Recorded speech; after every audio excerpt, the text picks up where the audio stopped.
আসসালামু আলাইকুম, welcome back my YouTube channel হাদি টিচে আপনাদেরকে আরও একবার স্বাগত। অনেক রিকোয়েস্টের পরে আজকে আমি একটা ভিডিও বানাচ্ছি। এই ভিডিওটা হচ্ছে প্রাইমারিতে কিভাবে আবেদন করবেন, খুব সহজে মোবাইলে স্টেপ বাই স্টেপ আমি দেখিয়ে দেব। ভিডিওটা যদিও একটু বড়, আপনারা ধৈর্য সহকারে যদি দেখেন তাহলে আমার বিশ্বাস অবশ্যই আপনারা মোবাইলের মাধ্যমে আপনাদের প্রাইমারিতে আবেদনটা করে ফেলতে পারবেন। তার আগে একটি কথা না বললে নয়, যারা আমার ইউটিউব চ্যানেলটি এখনও সাবস্ক্রাইব করেননি এখনই আমার চ্যানেলটিকে সাবস্ক্রাইব করে দিন এবং পাশে থাকা বেল আইকনটি অন করে দিন, যাতে পরবর্তীতে নতুন নতুন ভিডিও সবার আগে আপনি পেতে পারেন। এবং আমার ভিডিওটা শেয়ার করে দিন যাতে আপনার বন্ধুবান্ধবী সকলে দেখে তারাও আপনাদের মতো মোবাইলের মাধ্যমে প্রাইমারিতে আবেদন করতে পারে। শুরু করা যাক।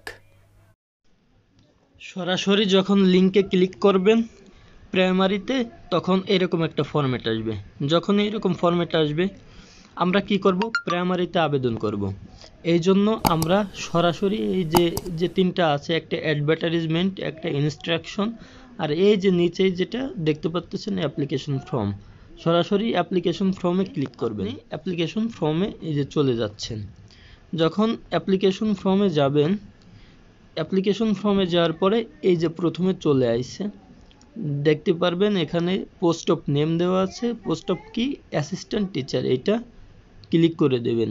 অ্যাসিস্ট্যান্ট টিচার ক্লিক করার পরে নেক্সটে ক্লিক করবেন। ঠিক আমি যেভাবে মোবাইল দিয়ে প্রাইমারিতে আবেদন করেছি ঠিক সেভাবে আমি আপনাদের দেখানোর চেষ্টা করতেছি, যাতে আপনারা খুব সহজে এটা পারেন। এই যে দেখছেন name of the post assistant teacher, okay হয়ে গেল। এখন এসএসসি আর এইচএসসির আপনার পূরণ করতে হবে। এই যে ফর্ম আছে, আপনি সরাসরি এক্সামিনেশন কি, এসএসসি, আপনার বোর্ড কি, আমার যে বোর্ড আমি সেই বোর্ড দিছি, কারণ সঠিক জিনিসটা যদি না দেন তাহলে আপনার আসবে না। এরপর দিতে হবে আপনার এসএসসিতে রোল ছিল কত, আপনার এসএসসিতে যে রোল ছিল আপনি সেইটা দিবেন।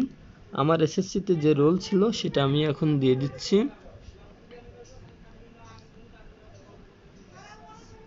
42, 86, 85। আমার এসএসসিতে রোল ছিল 42, 86, 85। আমার এসএসসির যে রেজিস্ট্রেশন নাম্বার এখন আমি সেইটা দিয়ে দিচ্ছি। আমার এসএসসির রেজিস্ট্রেশন নাম্বার ছিল 55, 32, 71। 55, 32, 71।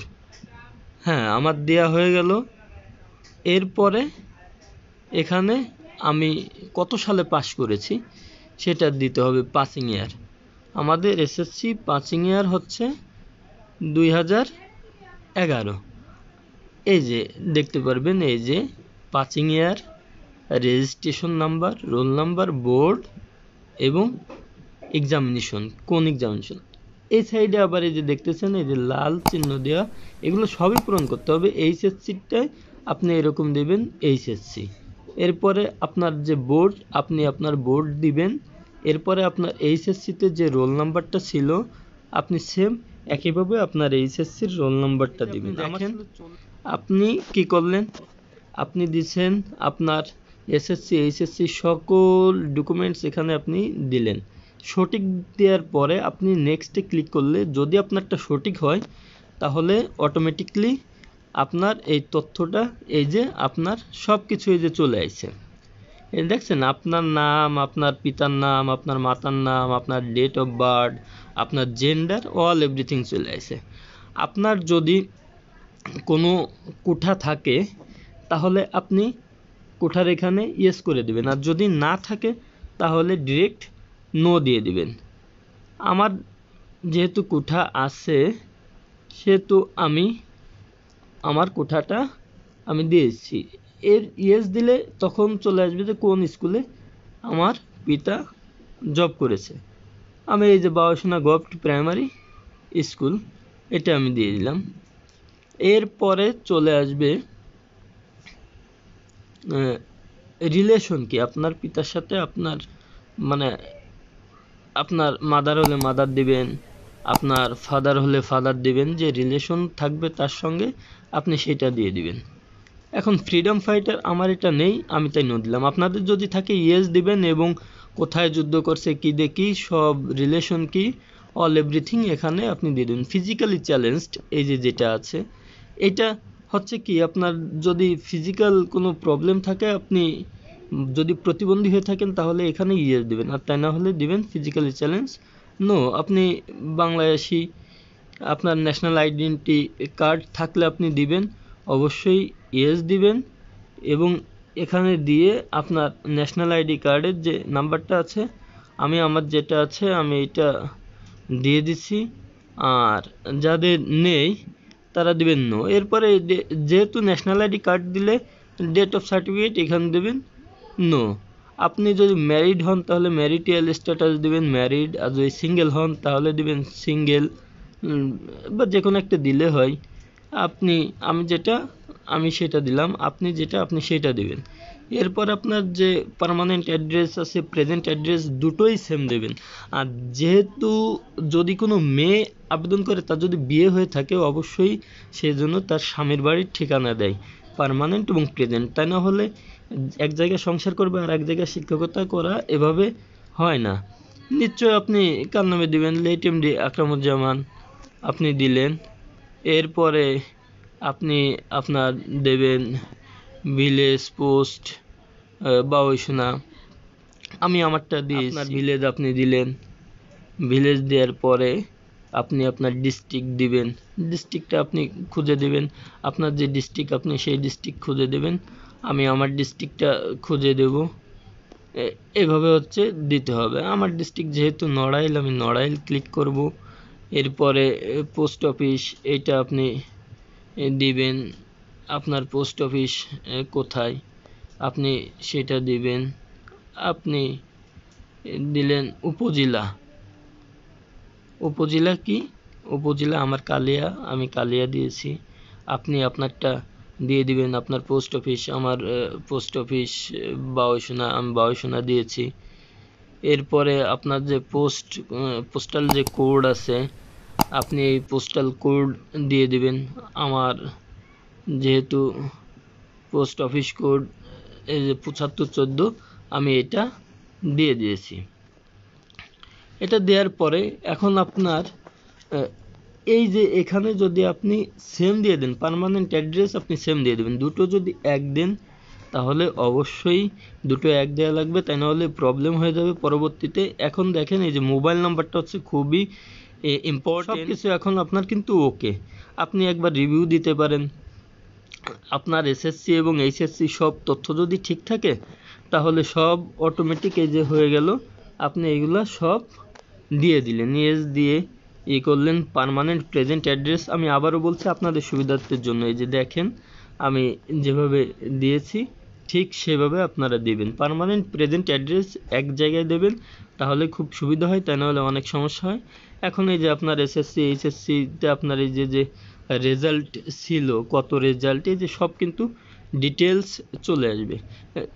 এরপর হচ্ছে গ্র্যাজুয়েশন লেভেল, আপনার গ্র্যাজুয়েশন লেভেলের নামটা কি, যেমন আমারটার নাম হচ্ছে অনার্স, আমি অনার্স দিয়েছি। আমার যে সাবজেক্ট সেই সাবজেক্ট আপনি দিয়ে দিবেন, আপনার যে সাবজেক্ট আপনি দিয়ে দিবেন। আপনি যদি ডিগ্রি হন ডিগ্রি দেবেন, যে সাবজেক্ট আপনার থাকবে আপনি সেটা দিয়ে দিবেন। আমার সাবজেক্ট ইকোনমিক্স, আমি ইকোনমিক্স দিয়েছি।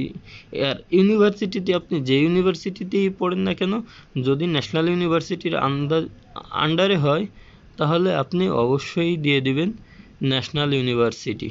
আপনি যে ইউনিভার্সিটি, প্রাইভেট ইউনিভার্সিটিগুলো হচ্ছে আলাদা, পাবলিক ইউনিভার্সিটিগুলো আলাদা। যে ইউনিভার্সিটিতে পড়েন আপনারা সেই ইউনিভার্সিটির নাম দিয়ে দিবেন। যেহেতু আমি ন্যাশনাল ইউনিভার্সিটির আন্ডারে পড়েছি, তাই আমার আইডেন্টিটি হবে ন্যাশনাল ইউনিভার্সিটি। আমি কি করব, আমি দিয়ে দিব ন্যাশনাল ইউনিভার্সিটি। এই যে আপনাদেরকে দেখা, এই যে ন্যাশনাল ইউনিভার্সিটি দিয়ে দিলেন। এই সাইডে আপনার যে রেজাল্ট, এখানে এই যে ফার্স্ট ক্লাস, সেকেন্ড ক্লাস আর থার্ড ক্লাস আপনি দিয়ে দিলেন, আপনার যেটা আপনি সেটা দিয়ে দিলাম। ফার্স্ট ক্লাস দিয়ে দিলাম। পাচিং ইয়ার, আপনাদের যে পাচিং ইয়ার, আপনারা পাচিং ইয়ার দিয়ে দেবেন। আমাদের পাচিং ইয়ার 2018 পাচিং ইয়ার। এবং কোর্স ডিউরেশন, আপনার যে কোর্স ডিউরেশন এটা কয় বছরের, 3 বছরের না 4 বছরের না 5 বছরের, নিশ্চয়ই যেহেতু আপনি অনার্স সেহেতু কোর্স ডিউরেশন এই হবে। আর আপনি যদি মাস্টার্স হয়ে থাকেন তাহলে এটা মাস্টার্সেরটা পূরণ করবেন। আর যদি না থাকেন তাহলে এই যে একটা কোড, এই যে কোড দেখতে পাচ্ছেন, এই কোডটা আপনি কি করবেন, আপনি এই কোডটা দিয়ে এটা টিক দিয়ে আপনি নেক্সটে ক্লিক করবেন। যখন আপনি নেক্সটে ক্লিক করবেন তখন এই যে আপনার ফাইলটা কি চলে আসছে, এই যে আপনার এটা ওকে হয়ে গেছে। এরপরে আপনার এখানে এই যে বলে দিছে যে আপনি ছবি দেবেন কত সাইজের এবং কিভাবে, সেইগুলো ডিটেলস আপনার ছবি, আপনার সাইন, সিগনেচার এগুলো আপনি ওকে করে রাখবেন। আপনি এই ব্রাউজার ক্লিক করে আপনি চলে যাবেন আপনার পিকচারে। এই যে এখানে আপনি দিবেন আপনার এই পিকচারে ক্লিক করলে আপনার পিকচার চলে আসবে। এরপরে যে সাইনের এখানে ব্রাউজারে ক্লিক করে আপনি ছবি আগে থেকে আপনি করে রাখবেন, সেটা আপনি এখানে দিয়ে দিবেন। দেওয়ার পরে আপনি এই যে ওকে দিবেন, এখানে ক্লিক দেবেন। ক্লিক দিয়ে এরপরে কি করবেন, আপনি সাবমিট দ্য অ্যাপ্লিকেশন, আপনি অ্যাপ্লিকেশনকে আপনি সাবমিট করলেন। যখন আপনার সাবমিট করা হয়ে যাবে তখন কাজ শেষ। এরপরে এই যে নিচেই আপনি টেলিটক দিয়ে এই যে আপনার এই যে সিস্টেম আছে, এই সিস্টেমে আপনি কি করবেন, এটা দিয়ে আপনি ডাউনলোড দেবেন এবং এইভাবে SMS দিবেন। 2টা SMS আসবে, আপনার কাজ শেষ হয়ে গেছে। এই জাস্ট শুধুমাত্র এইটা আপনার করার জন্য ওরা আপনি এখানে আপনি ডাউনলোড দিলে পেজটা আপনার ডাউনলোড হয়ে গেল। আপনার এটা এই যে ডাউনলোড হয়ে গেছে, আপনার এটা ডাউনলোড হয়ে গেছে। কিন্তু এই যে পেমেন্ট স্ট্যাটাস এখানে দেখাবে কি, payment received your application, we received your application, আপনার অ্যাপ্লিকেশন তারা রিসিভ করেছে এবং ওটা এই যে আপনার ডাউনলোড হয়ে গেছে। এই যে আপনার ডাউনলোড কপিটা আমি এই যে আপনাদেরকে দেখাচ্ছি। আপনার এই যে ইউজার আইডি, এই নাম এবং অল এভরিথিং ডিটেলস এই যে আপনার চলে আসছে। আপনার এই যে কি দেখে আপনি কি পাইছেন, তখন আপনি এই যে এই নিয়মে এটা আপনি দেখবেন, এখানে এই যে ফরম্যাটও দিয়ে দিয়েছে, এই ফরম্যাট অনুযায়ী আপনি কাজ করবেন। তাহলে আপনার আবেদন আমি এই যে সম্পূর্ণটাই আমি আপনাদেরকে মোবাইল ফোনের মাধ্যমে দেখালাম। এই প্রসেসে যদি আপনারা করেন আপনাদের আশা করি 100 থেকে 150 টাকা এটা আর খরচ হবে না। এবং এই আবেদনটা কার্যকারিতা থাকবে 12 নভেম্বর পর্যন্ত। এর ভিতর আমি যদি টাকা পেমেন্ট করি তাহলে আমার অ্যাপ্লিকেশনটা তারা গ্রহণ করবে। তখন আমাকে আর একটা পাসওয়ার্ড দেওয়া হবে, সেটা দিয়ে আমি আমার সব কিছুই ওকে করে নিতে পারবো। তখন এখানে দেখাবে অ্যাপ্লিক্যান্টস কপি ড্রাফট আনপেইড, তখন এখানে দেখাবে অ্যাপ্লিক্যান্টস কপি পেইড, ওইটাই হচ্ছে আপনার মেইন। ওইটাও আবার আপনি ডাউনলোড দিয়ে রেখে দেবেন। তাহলে ভালো থাকবেন, সুস্থ থাকবেন। আজ এই পর্যন্ত। কিভাবে এই ভিডিওগুলো করতে হয় আমি আপনাদেরকে স্টেপ বাই স্টেপ দেখালাম। যদিও ভিডিওটা একটু দীর্ঘ, অবশ্যই মনোযোগ দিয়ে দেখবেন, তাহলে আশা করি আল্লাহর রহমতে আপনারা অনেক উপকৃত হতে পারবেন। তাহলে ভালো থাকবেন, সুস্থ থাকবেন এবং এর পরবর্তী ভিডিওতে আমি দেখিয়ে দেব কিভাবে পড়াশোনা করলে বা কোন ওয়েতে পড়াশোনা করলে 100% আপনার চাকরির নিশ্চয়তা আপনি এখানে পাবেন। তাহলে ভালো থাকবেন, সুস্থ থাকবেন। আসসালামু আলাইকুম।